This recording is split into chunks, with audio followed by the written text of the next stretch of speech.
fact, that reveals Buhari as a hypocrite, complete hypocrite. Nobody has ever said that Obasanjo was perfect as a head of state.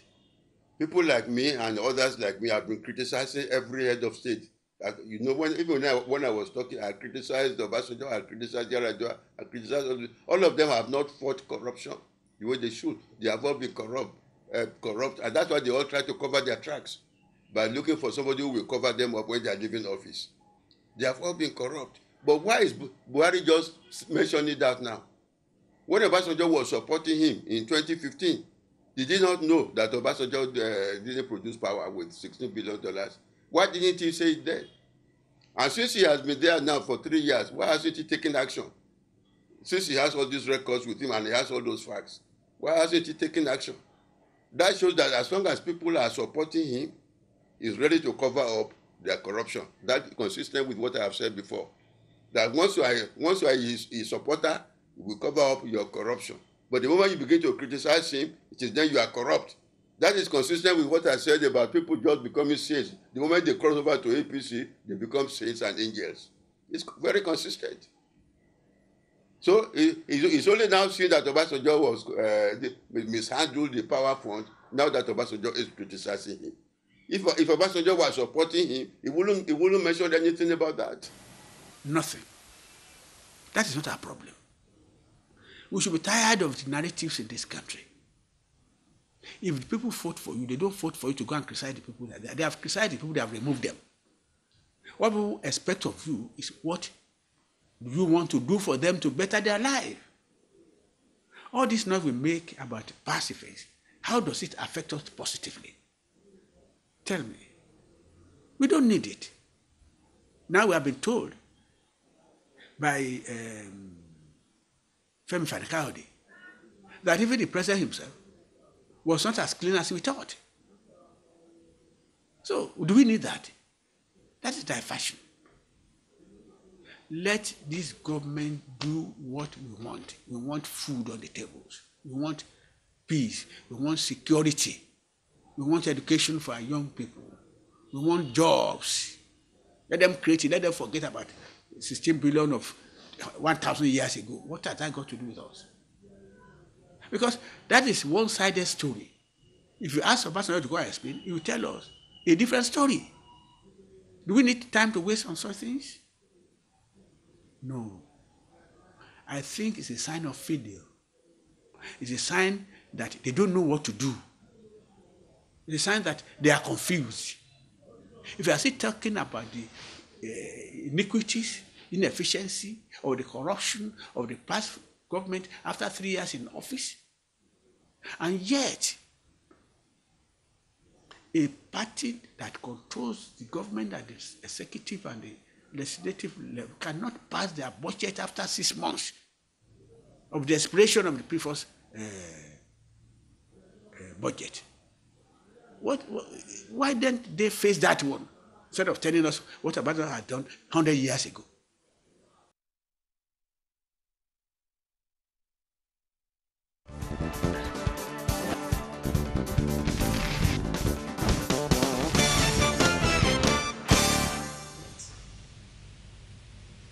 We welcome you back to the program. If you're just joining us, you're watching Galaxy Today, Monday's edition, and today we are discussing the $16 billion power project probe.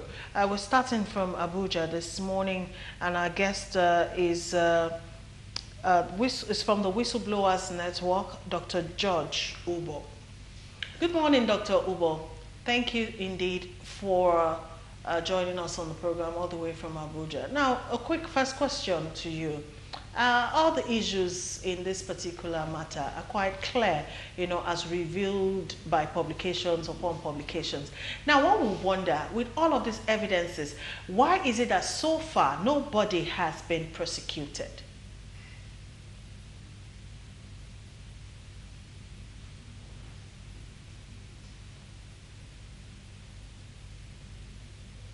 Good morning. Thank you very much. Again, if you know my antecedent, you know what I've done in Nigeria regarding the fight against corruption. It is something that is really appalling. spending, or rather wasting 16 billion US dollars on power. And when you read the report, that is the Ndudi Elumelu's report, it's quite clear that there were a lot of shenanigans going on, duplication, overscoping and all that. But again, that is where it was clear that the committee actually referred the matter to two anti-graft agencies, to wit, EFCC and ICPC. And to see that up till now, nothing has been done. And if you recall, even the Ndudi Elumelu guy, the chairman of that committee, was actually indicted by the EFCC because they claimed that while doing that, chairing that committee, he slotted his companies to do the same projects. That is the convoluted nature of what we find ourselves in Nigeria. It's something that I have taken the bull by the horn by actually doing these things on my own, and that is why I have gone to court against EFCC and NPC, all the corruption cases I have, because I'm really sick and tired of waiting for our anti-graft agencies to do something about these monumental, fraud backed by irrefutable evidence. And so the same question you're asking me is the same question I'm asking myself. But what I'm going to do regarding this power fraud is to actually get the requisite evidence and have my organization handle it. If we have to go to court to compel the requisite security agencies to do their job, we'll make sure we get that done. Thank you very much. I would like to ask, why has the president taken so long to ask or obtain answers? I mean, this is an issue that happened during the former President Obasanjo's regime, and then he's just resurfacing now. Why do you think it took him this long to start asking questions?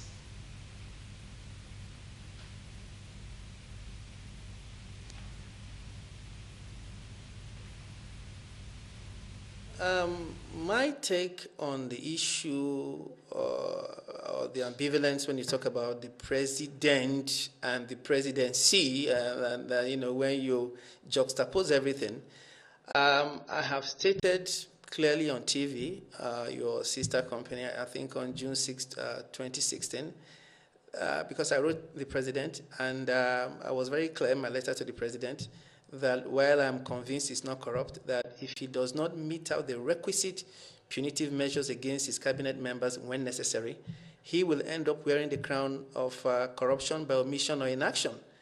But at the same time, that office is quite burdensome. I mean, when as the president, you cannot do everything. I mean, you have all the ministries, departments, and agencies you have to worry about, trips abroad, foreign countries, security, and all that. That is why my take on that is that as the president, any head of ministry, department, or agency must come forward with a blueprint.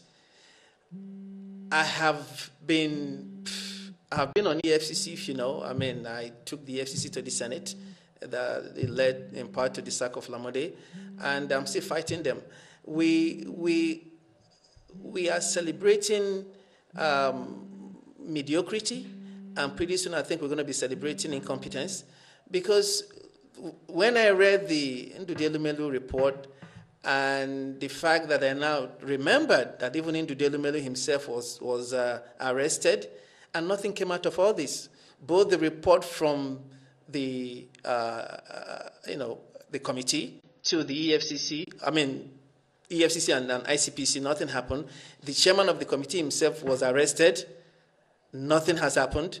And you have so many cases like this, because part of the problem I have with EFCC is not even the 1.993 trillion naira they did not remit to the federal government's coffers. Part of the problem I have with them is the fact that there are so many cases of corruption that have been brought to the EFCC For some reason, they don't do anything. I mean, I have, Chevron, a lot of oil companies, and that in itself, when you collateralize it, I mean, when you crystallize it, sorry, is still part of, the money that are not remitted to the monies that are not remitted to the federal government. Because if you have fraud of $2 billion US that is backed by, overwhelming and irrefutable evidence, that would have resulted into, the EFCC recovering this money and remitting the money to the federal government, and they failed to do so. So it's still part of corruption and part of money that they have not remitted to the federal, have not even gone that far. So to answer your question regarding the president, he cannot do everything, and I feel sorry for the man, because the greatest presidents are not, the ones that have a PhD or whatever. The greatest presidents globally are presidents that are able to assemble very sound cabinet. Someone like Reagan was an actor in U.S., one of the greatest presidents in the U.S., because he had a great team. So that was why I wrote the president that letter.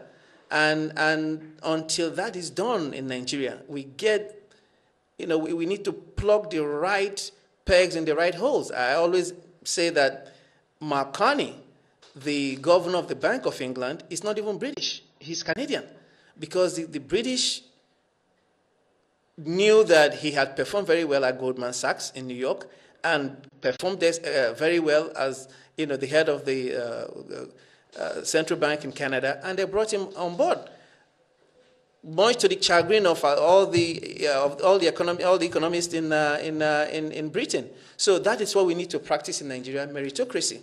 And when we don't have that, this is going to be the result of not having the right people, doing the job. Thank you very much. Thank you so far, Dr. Ubo. Now, another matter that it's a bit of a controversy is the amount, involved in this particular issue, which is $16 billion. Now, some are saying it is more than that. Some are saying 16 billion isn't the actual figure. If that isn't the actual figure, what in your own estimate would you say we're actually talking about here?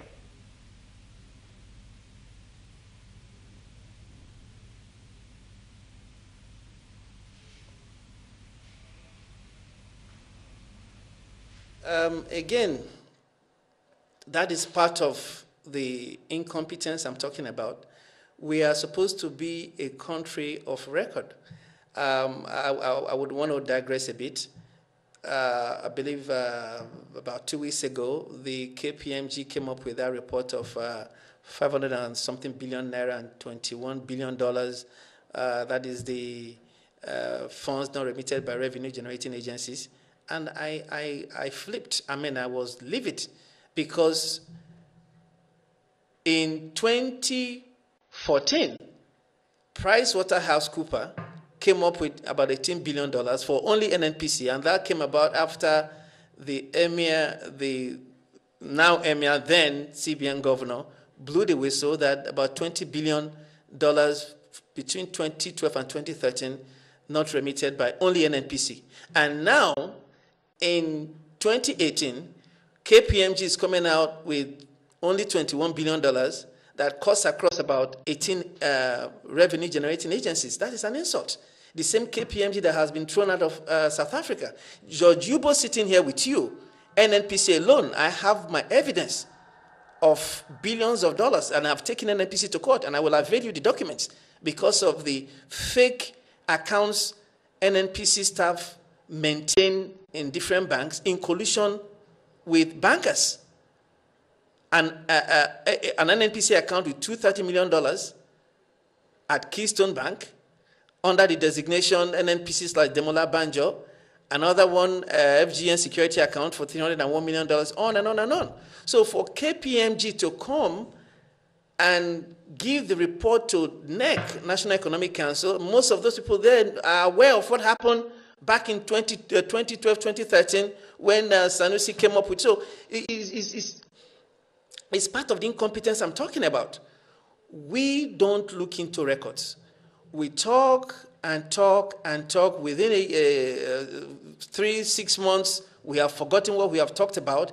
When something new comes up, and that is not how you run a country. So if you come up with any figure, and George Ubo sitting here with you, when I saw that report from NEC, and I was like, wait a minute, you can't come and tell me, KPMG, that you audited 18 revenue-generating agencies, and you got only $21 billion, when one agency alone, NNPC, George Ubo whistleblower, Emir Sanusi whistleblower, came up with figures that are far-reaching. So this is part of the issue I'm talking about. We are celebrating gross incompetence, and we need to really understand that this is not a banana republic. It's money we are talking about. My organization has written all ministries, departments, and agencies because we want to audit all the inflows and outflows from 1999 to date. It's a Herculean task, and we are doing it. And I have to do this because I have lost faith. I have lost faith in the organizations involved here because we are not building strong institutions. We are building strong personalities. Look at now, you're asking me, why should we be worried about Buhari or Obasanjo? These are personalities. We should have the proper institutions. No matter how strong Trump is as a person, the U.S. government is able to tame him because institution is institution. He appointed Mueller, special counsel, and he's screaming now that the special counsel is beaming the searchlight on him because these are institutions. You cannot overpower them. That is what we need to do in Nigeria. Buhari will come and go. Obasanjo will come and go. Jonathan will come. Our children will come. If you keep building personalities, you are not going to get anywhere. We need to build strong institutions so that any personality that comes will be tamed by that institution. And that is my take on this. So for us to be coming up with all these figures, that we spend money hiring so-called experts, KPMG in South Africa, Google it. Last year, KPMG sacked all their top management in South Africa because they could not find anything wrong with the Gupta-Zuma relationship. And when it came into light that Gupta and Zuma were really involved in that incestuous collusion, they had to buckle up. And that was when the South African government came up with that phrase, state capture, that the Guptas were capturing the state of South Africa as a state. And when you give it such designation, I hope you understand that under the Rome Statute, you can take grand corruption cases to the International Criminal Court, the same way you do for genocide. And that is why I'm doing what I'm doing, because at the end of the day, George Ubo Whistleblowers Network, we are going to take certain individuals in Nigeria to the International Criminal Court. That is where we are going with this, because you cannot have an anti-graft agency that has failed to remit 1.993 trillion naira, and I'm not saying this just for rhetorics. I took them to the Senate; they refused to show up. I'm in court with EFCC; they refused to show up as well. So we are taking this to that level, so that all these billions of US dollars that have been siphoned, misappropriated, whatever phrase you want to use, we are going to get everybody involved and take them to the International Criminal Court, because section 271 is very clear on that. So that is the only thing I can do, because it's really appalling that we live in a country where I don't know what has happened with all the caliber of people we have exposed, well-educated, and they look at these things and it's like it doesn't even concern anybody. So I've taken the bull by the horn, and if you come to my office here in Abuja, we have tons of documents from different ministries, departments, and agencies under the, of course, Freedom of Information Act, because we want to reconcile all the inflows and outflows since 1999 to date. Thank you. Very well said. I have two questions in one. The first one is, whatever the figures were, we don't know if it's $16 billion for sure or is more or less, but whatever the figures were, what did the government buy with them? And secondly, this is for George Ubo Whistleblowers and Network. You said that there are some documents that you have currently that shows an EFCC's incompetence alongside whatever fraud they have with banks. And I'm wondering, if you have this document, why haven't you presented them? Why still keeping them? Are you waiting for a particular season to unveil these, or maybe the way we Nigerians would think you're being silenced about all this? So we want to know what you're going to be doing with those documents and when you intend to unveil them, as well as what the government actually bought with the said money that we're talking about.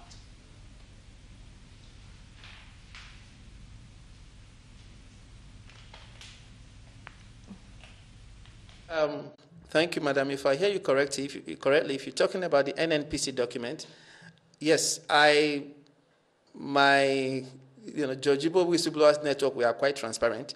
I'm not hiding them. I mean, for me to have taken the matter to court is public record. That means that I want to make it public.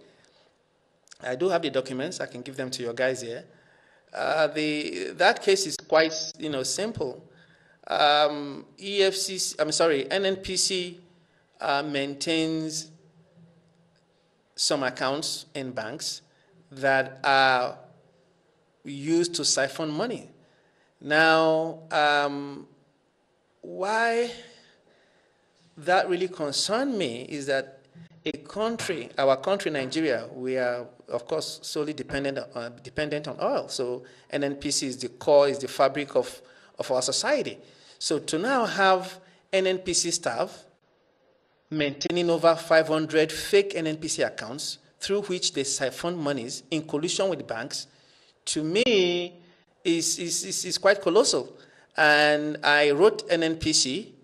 Of course, they kept dodging and everything. I have been shouting. Listen, everybody that knows me, everybody knows that all I do is come out with evidence of corruption.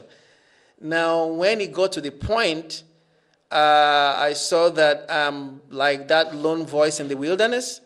Of course, you are aware that I took EFCC to the Senate on August 26, 2015. Lamode failed to show up. But after that, what do? He was declared wanted or to be arrested, whatever. He's still back in the police force. So all I can do is go to the judiciary. That was why I took EFCC to court. Now, regarding the NNPC, I wrote NNPC, I wrote the Minister of State, I wrote the GMD, I wrote the President, and when I didn't get the response I felt I needed, and I took the matter to court. So let the court now decide, and should I get the judgment, and I know I will, then it's going to be a different ballgame. So to answer your question, it's a Herculean task, because when you have the evidence and you want to work with law enforcement agencies, they are rebuffing you or they are not interested, or whatever. So, but again, we are well aware that you don't need to go through law enforcement agency to fight corruption. You can set up, like we have set up our NGO, and we can approach the court and everything. It's been done all over the world. So that is what we are doing. But I will avail you to answer your questions. All the documents we have, we can do like an investigative reporting and all that. And I'll avail you all that so we can look at it. I mean, I don't come out to talk about any case or any corruption case without having the requisite documents. That is why I always say that I always have overwhelming and irrefutable evidence. And when I come after anybody, they are always running scared, because they know what I have. Thank you very much. All right, well said, Dr. Ubo. Now, let's ask you one question before we take a break.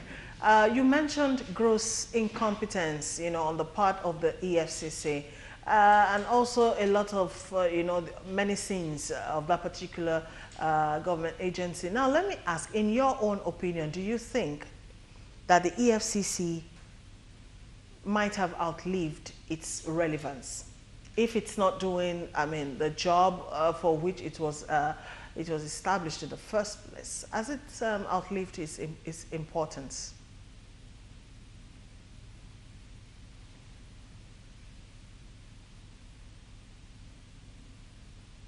Sean is very, very intelligent and germane. Very, very intelligent and germane. I wouldn't say outlived its usefulness. I would say that ab initio, EFCC's creation wasn't did not meet the what I call the globally accepted standard. Now look at the FBI. FBI, as dreaded as FBI is, FBI is purely an investigative agency. FBI will investigate, transfer the case to the Department of Justice, and Department of Justice will prosecute. Now, even within the Department of Justice in the US, you have the criminal division and you have the civil division. So when you are being prosecuted criminally, it's by a different attorney, because under the criminal case, of course, it's beyond the reasonable standard, beyond the reasonable doubt standard. Then the civil is preponderance of the evidence. There are two different standards. Now, you created EFCC in Nigeria, one agency that will investigate, arrest, prosecute, seize, go through interim forfeiture, go through final forfeiture, recover, and you expect them to now remit the money to the government coffers. So what I'm trying to say is that the powers given to EFCC ab initio was so sweeping. Anywhere in the world, law enforcement agency, and that is what the EFCC is to go and investigate, arrest, and transfer to a different department that will prosecute, and have an asset management agency. But when you have all these functions lumped under the umbrella of EFCC, we got it wrong. And that is the problem. Because now, my evidence shows that from inception, that is from 2003 to 2013, when my evidence stopped, EFCC recovered 2.051 trillion naira, out of which only 6.7 billion naira was remitted to the Federation account, or we used to call it Consolidated Revenue Fund, leaving a balance of 1.993 trillion naira. I have the evidence. Now, that is all I need to show that EFCC owes us 1.993 trillion naira. But I even went further to show how some of these monies were diverted, how the books were being cooked. So that is why I keep saying that even the KPMG report, you need whistleblowers. You see, countries like the US, UK that came up with the whistleblower and everything, they have their reasons. Because when you want to, all these Fortune 500 companies, they go through audit every year. Oh, they always come out clean. Oh, we have been audited. But it is when you have whistleblowers like us that have access to, you know the old saying, slogan, garbage in, garbage out. When an audit company comes to an organization, the organization will give the audit company what they wish to give them. But it is the whistleblowers in there. My icon in whistleblowing, Bradley Beckenfield, was a banker in Switzerland for UBS Bank. And UBS is one of the biggest banks in the world. But this guy was able to blow the whistle for over 40 billion US dollars. He collected, as I speak, the highest payment any whistleblower has collected in the world, $140 million, is Bradley Beckenfield. And this is the same UBS that goes through audit. So that is why I don't want Nigeria to rely on all these audits. We whistleblowers know where the documents are. So for CBN governor then, now Emir Sanusi, to come with a 20-page report substantiated with 30 appendices, stating that in 1 year, between 2012 to 2013, that about 20 billion US dollars was not remitted to the Federation account by NNPC. That is a sound report that must be believed, because as the CBN governor, he had the requisite knowledge, the evidence to back his allegation. But again, look at what happened to him and what is going on with me. So we do not encourage whistleblowing. Bradley Beckenfield is celebrated. Google him. He has just written a book called Lucifer's Banker.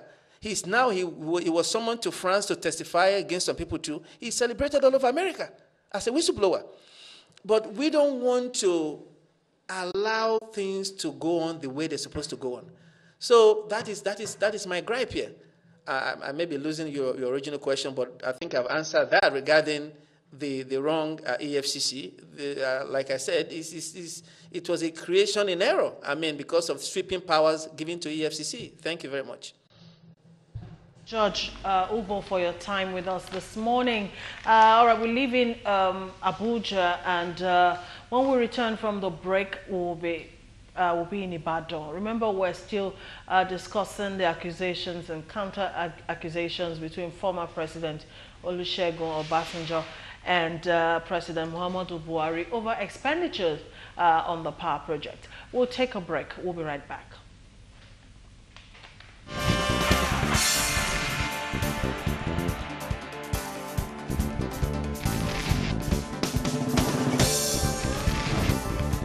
That reveals Buhari as a hypocrite, complete hypocrite.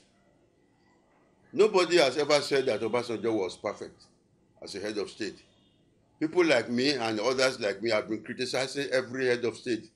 You know, when I was talking, I criticized Obasanjo, I criticized Yar'Adua, I criticized all of them have not fought corruption the way they should. They have all been corrupt, and that's why they all try to cover their tracks by looking for somebody who will cover them up when they are leaving office.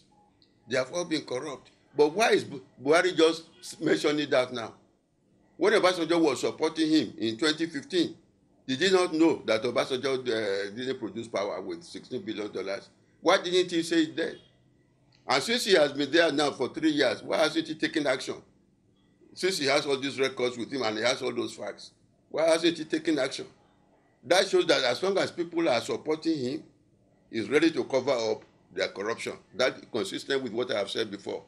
That once you are his supporter, you will cover up your corruption. But the moment you begin to criticize him, it is then you are corrupt. That is consistent with what I said about people just becoming saints. The moment they cross over to APC, they become saints and angels. It's very consistent. So it's only now seen that Obasanjo was mishandled the power fund, now that Obasanjo is criticizing him. If Obasanjo was supporting him, he wouldn't mention anything about that. Nothing. That is not our problem. We should be tired of the narratives in this country. If the people fought for you, they don't vote for you to go and criticize the people. They have criticized the people, they have removed them. What people expect of you is what you want to do for them to better their life. All this noise we make about pacifists, how does it affect us positively? Tell me. We don't need it. Now we have been told by Femi Fani-Kayode that even the president himself was not as clean as we thought. So, do we need that? That is diversion.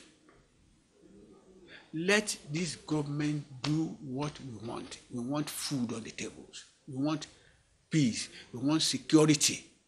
We want education for our young people. We want jobs. Let them create it. Let them forget about 16 billion of 1,000 years ago. What has that got to do with us? Because that is one-sided story. If you ask Obasanjo to go and explain, he will tell us a different story. Do we need time to waste on such things? No. I think it's a sign of failure. It's a sign that they don't know what to do. It's a sign that they are confused. If you are still talking about the iniquities, inefficiency, or the corruption of the past government after 3 years in office, and yet a party that controls the government at the executive and the legislative level cannot pass their budget after 6 months of their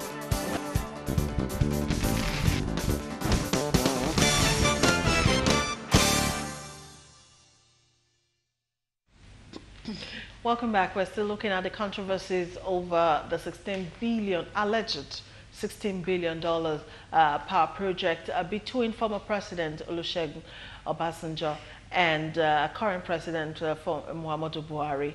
Now we're heading to Abuja. Ibadan, sorry. All right, at Ibadan, we have Dr. Saka Balogun, who is a political analyst and administrator. Good morning, Dr. Saka Balogun. It's good to have you on the show. All right, we'll just go straight to the point. I mean, we've been looking at the $16 billion power project probe, and then currently it looks like former President Obasanjo and current President Muhammadu Buhari at loggerhead. I'd like to ask this question. The current president said that he met financial debt when he came on board, and we'd like to know what the financial situation was when Obasanjo left and again when Jonathan handed over. I mean, looking at what the president said, saying that he met debts on ground, and it looks like the debt is traceable to the very former president Olusegun Obasanjo. Can you tell us, in your own opinion, what you thought the financial situation was at the time President Olusegun Obasanjo left, and then when Jonathan handed over to the current president?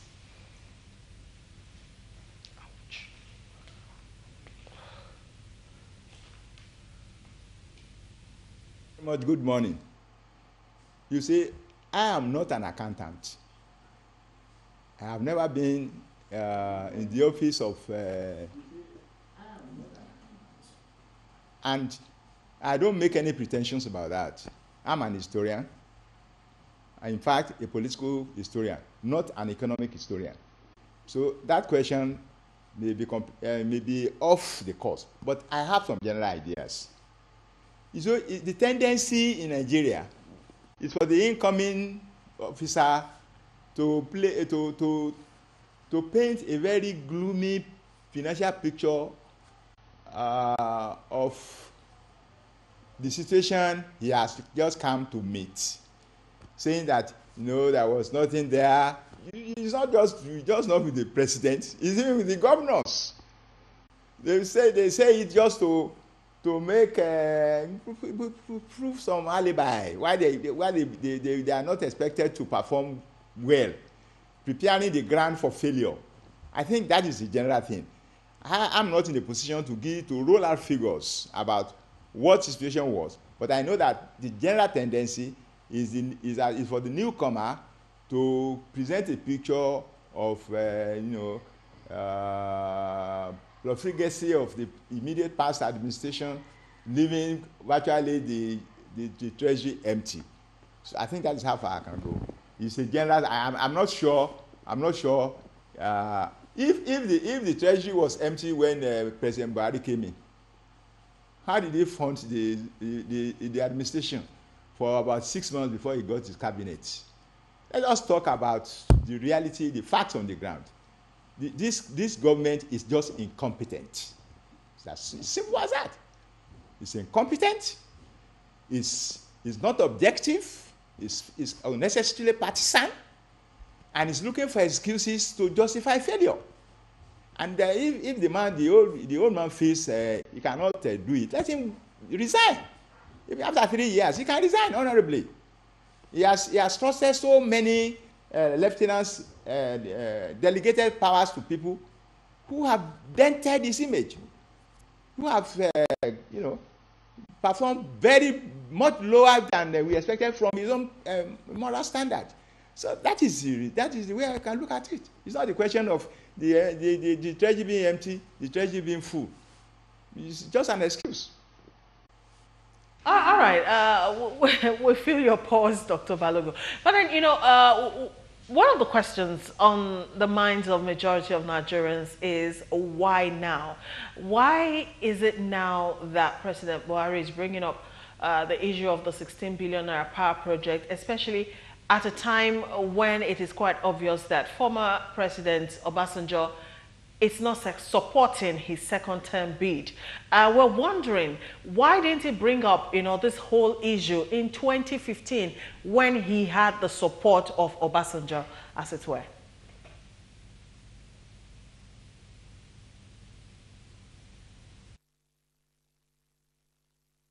Let me try to answer that question from two angles. I'm not just talking about why now. I'm also going to talk about the accuracy. I want to put a question mark on the accuracy of the figures being bounded around.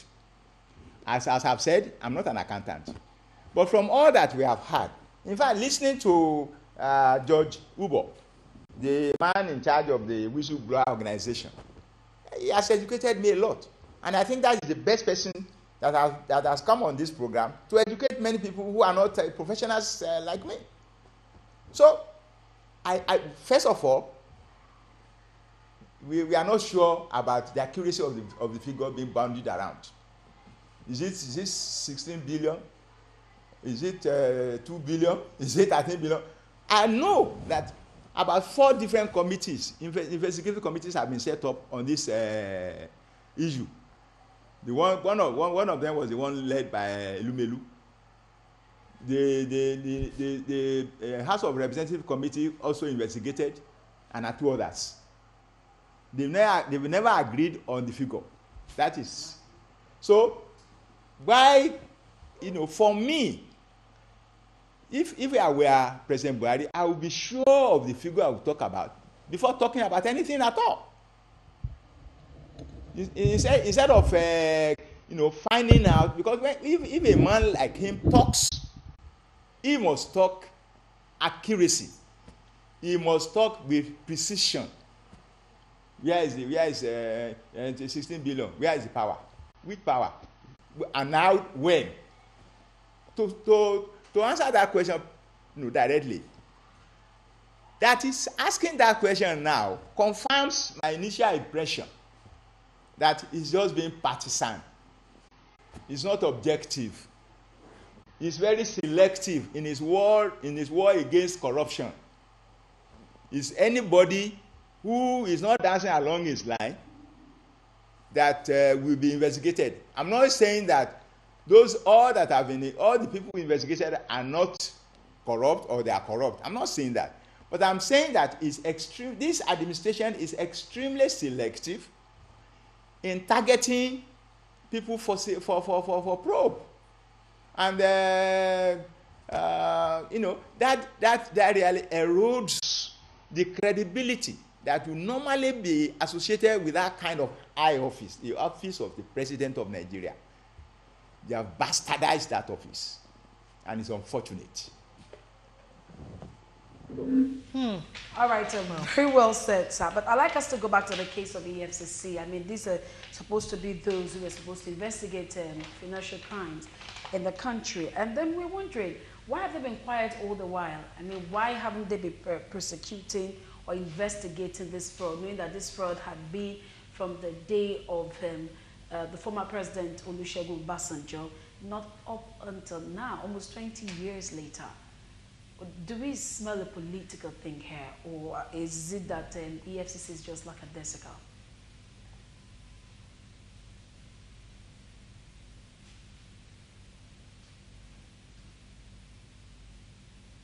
This is not just like a desiccant. EFCC is appearing to be a willing tool to be used by the incumbent government against the perceived enemies, opponents. That is one thing. And I think, as I picked from George Ubo, he's been given too much powers. EFCC has been given too much powers to investigate, to challenge, to recover, and do all sorts of things. And the EFCC itself, as an organization, is being indicted as having stolen some money or diverted some money. If you want to come to justice, you must come with clean hands. And I know that within the last few months, the present head of EFCC had been found unsuitable, unqualified, at least twice by the Senate of Nigeria. And the Senate of Nigeria arrived at that decision, among other things, as a result of reports sent in by the DSS of Nigeria. The DSS, the EFCC are under the Buhari administration. If an agency under the same government can indict somebody and you still keep him in office, what story does that tell? What is the narrative that can flow from that kind of attitude or mindset? It means you keep him there because you are sure he will do your bidding. Why should that man be there on acting for capital? Don't we have anybody else in Nigeria who can do the job better and who can have a clean slate? If your own agency, the DSS, can indict somebody And therefore, as a result of that kind of report, it cannot be cleared, and you still retain him there. That speaks volumes. So, I think not only in terms of structure of power given to it, but in terms of the quality of the man there, of the head of the opposition, all these are put under question, serious question. I think that's why the EFCC cannot perform better.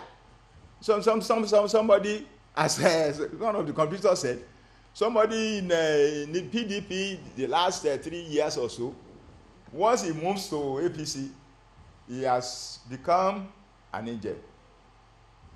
Yeah, and he seems, even if identified, can be forgiven. Is that kind of is that a standard? That's no standard. And when you are doing something without any standard, what do you expect of the consequences of such an action? Okay, sir. I mean, passionately, we're following you with everything you're saying. But I want to quickly ask a two-part question.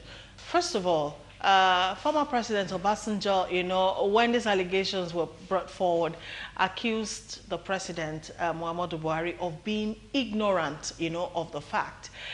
In your own opinion, how well informed do you really think the president is, you know, on the facts and the figures surrounding this power project issue?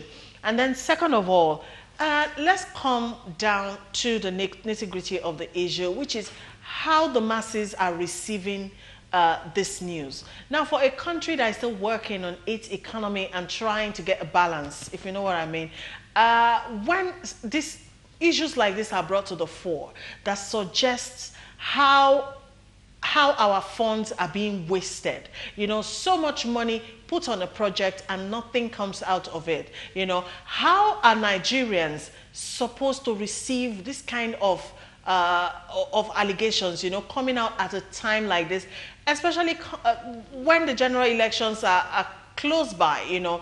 What is the mood of Nigerians supposed to be really on the issue of wasted funds on projects that never come to limelight? And also, how do you think this might affect the outcome of the elections in 2019?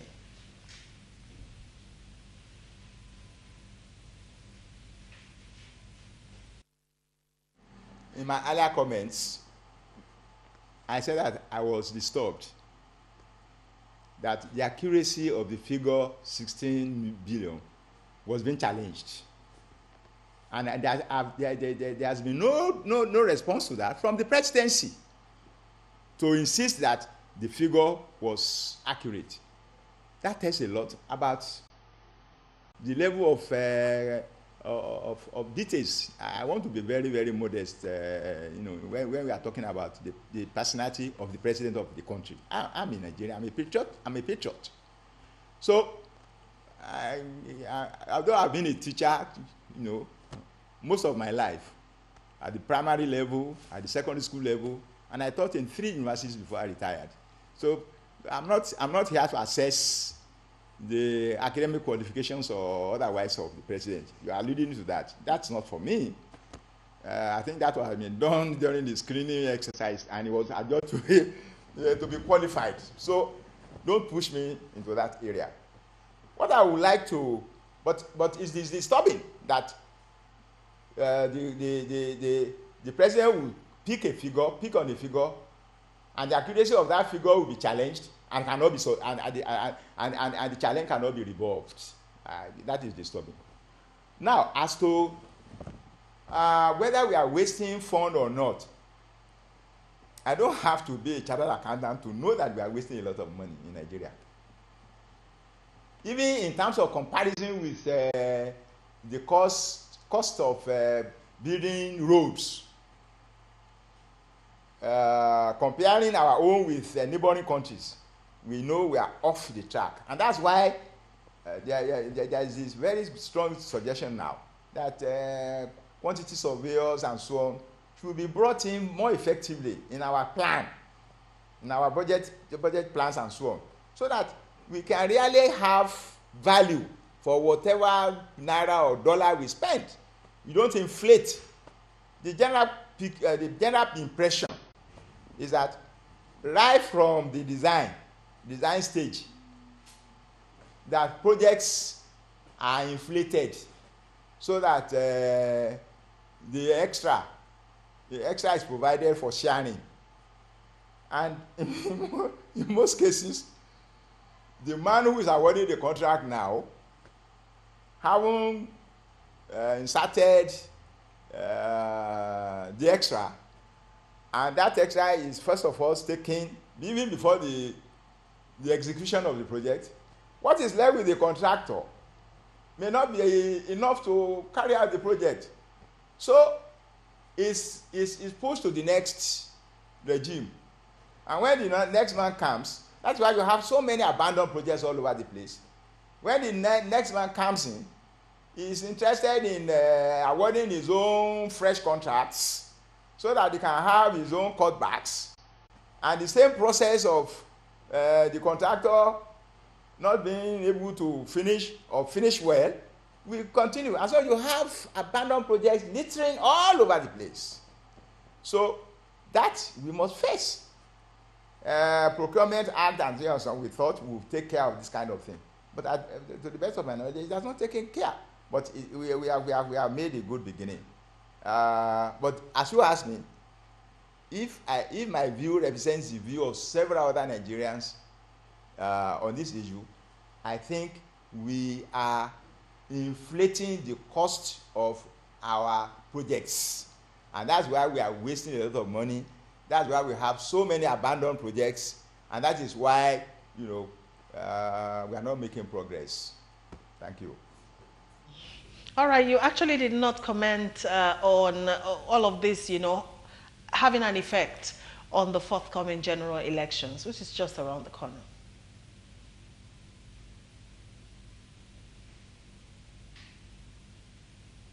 Let me sorry, I missed that. Yes, it does, because a man that is judged not to be performing enough, who is he insisting on coming back? Of course, we like to mount up a lot of propaganda to deny incompetence, to deny inadequacy. And the people who want him out, we like to dig in more into the situation, to dig out more of the facts of incompetence, of inadequacy, and so on. So that is why as the problem will continue, and even will be aggravated the closer we are to the period of election. You want to justify your incompetence, people want to expose your incompetence, and so propaganda even will be more serious than telling the truth and giving out real facts.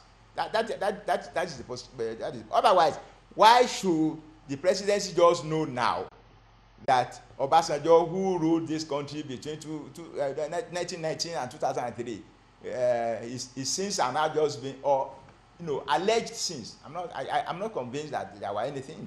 There were any sins, but it's part of the propaganda. It's part of the propaganda to now remember such issues and then raise them now, so that he will be discredited, and the man being accused of incompetence, of poor health, of inadequate knowledge, of inadequate supervision, can still have a shot at the presidency. I think the place is comfortable. That's why they want to go back. Say a big thank you to you, Dr. Saka Balogun. Thank you, sir, for joining us on the program. I'm afraid that's as much as we can go on the show today. Many thanks to all of our guests. Dr. George Ubo from George Ubo Whistleblowers Network, who joined us from Abuja, and Dr. Saka Balogun, political analyst and administrator from Ibadan. Yes. And a big thank you to every one of you who were part of this. Remember that to see the Avengers movie, all you just have to do is take a picture, a selfie of you watching Galaxy Television, And of course, tag at Galaxy TV, at Media Reach, and at Coca-Cola to win tickets to the city movie. We'll do this same time again tomorrow. I'm Uche Onyekunje. Bye for now. I'm Patience Belukafo. I'll see you at 12 with The Buzz. Have a good morning.